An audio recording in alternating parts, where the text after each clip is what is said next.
করব। ওকে, এবার ফার্স্ট ছবি আসবে। বাংলা ফিল্মের ইতিহাসে মানে হিরোইনদের কাতারে সব থেকে বেস্ট লিজেন্ড যিনি, যাকে আসলে আমরা কখনোই ভুলতে পারবো না কেউ। 90s নাকি তারও আগে? ওরা হলো আবার বাংলা ফিল্ম ইতিহাসের শাবানা আপা। একদম তাই, একদম তাই। মাশাআল্লাহ মাশাআল্লাহ। ওকে, এরপরের ছবি।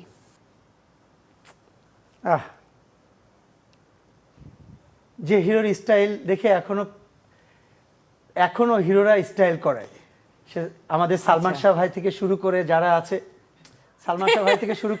আছে, তারাই তাকে দেখে ফলো করে। আচ্ছা, আমি একটু যোগ করি, বাংলাদেশের এলভিস পারবে, প্রিসলি বলা হয়। 100% পারবে, 100% পারবে। স্টাইলিস্ট হিরো বাংলাদেশের শাকিব খান ছিল আমাদের ছিল, আমাদের সালমান শাহ ভাই থেকে শুরু করে এখন পর্যন্ত যারা আছে, আচ্ছা, তারা তার স্টাইলটাকে ফলো করার ট্রাই জাফর করে। ইকবাল স্যার। একদম।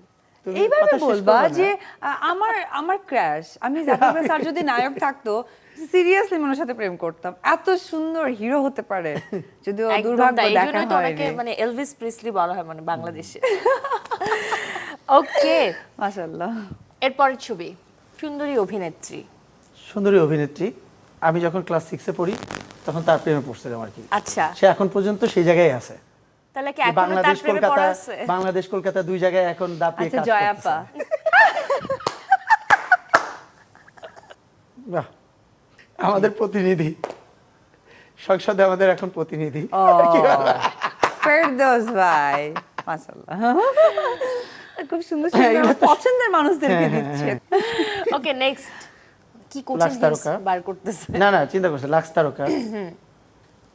সে যখন জিমে যায়, জিমে যাওয়ার পরে সবাই জানতে পারে যে আজকে তিনি জিমে গেছেন। কলকাতা বাংলাদেশ দুই জায়গায় মোটামুটি কাজ করছে। বিদ্যাসেনা মিম। Last one. এটা আসলে জাস্ট জোক করে বলা আর কি। এটা হচ্ছে অপুদের জীবনের সবচেয়ে পছন্দের একজন। এটা বলা লাগবে, এটা কোনো অপশন নাই। এটা হচ্ছে আজকে ওকে ট্র্যাপে ফেলায়, চলেন। হ্যাঁ, হ্যাঁ, এটাই ট্র্যাপ। আচ্ছা, এটাই ট্র্যাপ। হ্যাঁ, তোমার লাইফে সব থেকে ভালোবাসার মানুষকে, সব থেকে তোমার লাইফে আমার রাইট নাও যাকে তুমি সব থেকে ভালোবাসো। আমার ছেলে। তাহলে ঠিক আছে, জায়গায় আছে। High high. জয় চৌধুরীর জন্য ফার্স্ট ছবি আসবে এবারে।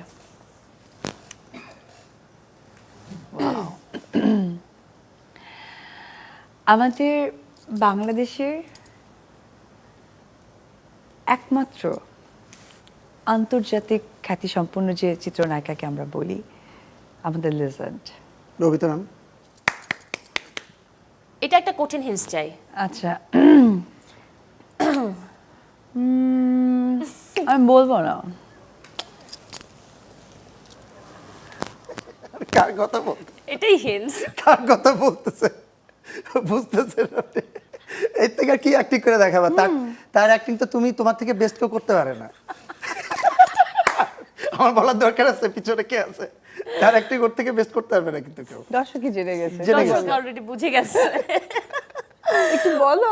কে? আমাদের সাকিব ভাই। উফ, এটাও অ্যাক্টিং করে দেখাবো। দেখো,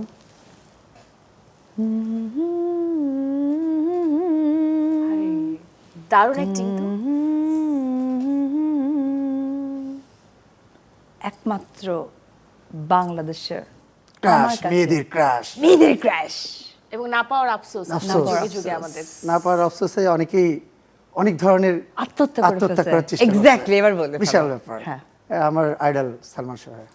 একদম একদম আমার তো হিংস গুলো দারুণ হচ্ছে। দারুণ হচ্ছে আসলে, এক্সক্লুসিভ হচ্ছে। নেক্সট, এই হিন্টসটা আমি একটু দেখতে চাই কেমন হয়। আমি চিনি না, এই জন্য হিংস দিতে পারবো না। নিশ্চিত উপবিশ্বাস, বলুন একটু। তার যোগ্য না। আমাদের বুবলি ম্যাডাম।